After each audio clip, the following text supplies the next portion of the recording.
ઘણી વખતે અમારી પાસે પણ આઈટીના રિપોર્ટ પહોંચે તો ક્યારે પહોંચે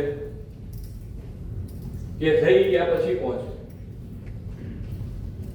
હવે એની અંદર તમે શું કરી શકો એ તો જાણકારી થઈ જાય,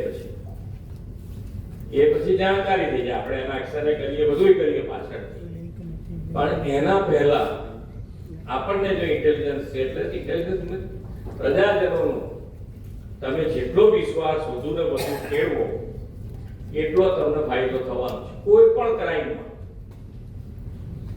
પણ ક્રાઇમમાં પ્રજાજનોનો વિશ્વાસ તમે જીતશો એટલો ફાયદો તમને થવાનો છે।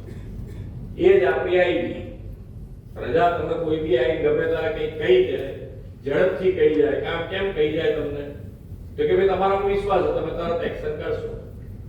એ વિશ્વાસ પડી જાય તો આ ક્રાઇમ, કોઈ પણ ક્રાઇમ આપણે સારી રીતે એને કંટ્રોલ કરવામાં અથવા તો એને નાબૂદ કરવામાં આપણને ખૂબ ફાયદો થાય। તમે જોયું, મુખ્યમંત્રી ભૂપેન્દ્ર પટેલે પોલીસને ટકોર કરી છે અને આ કોઈ નાના પોલીસ કર્મચારી નથી, આ બધા જ આઈપીએસ અધિકારીઓ છે।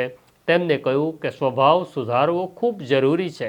વાત અહીંયા અટકતી નથી। નાયબ મુખ્યમંત્રી હર્ષ સંઘવીએ પણ ટકોર કરતા કહ્યું કે અત્યારે તમે આ ક્રાઇમ કોન્ફરન્સમાં આવ્યા છો, જો તમારા રાજ્યમાં કે તમારી રેન્જમાં બધી શાંતિ હોય તો મારી વિનંતી છે 2 દિવસ માટે તમારા મોબાઈલ ફોન બહાર મૂકીને પછી આ કોન્ફરન્સમાં આવજો।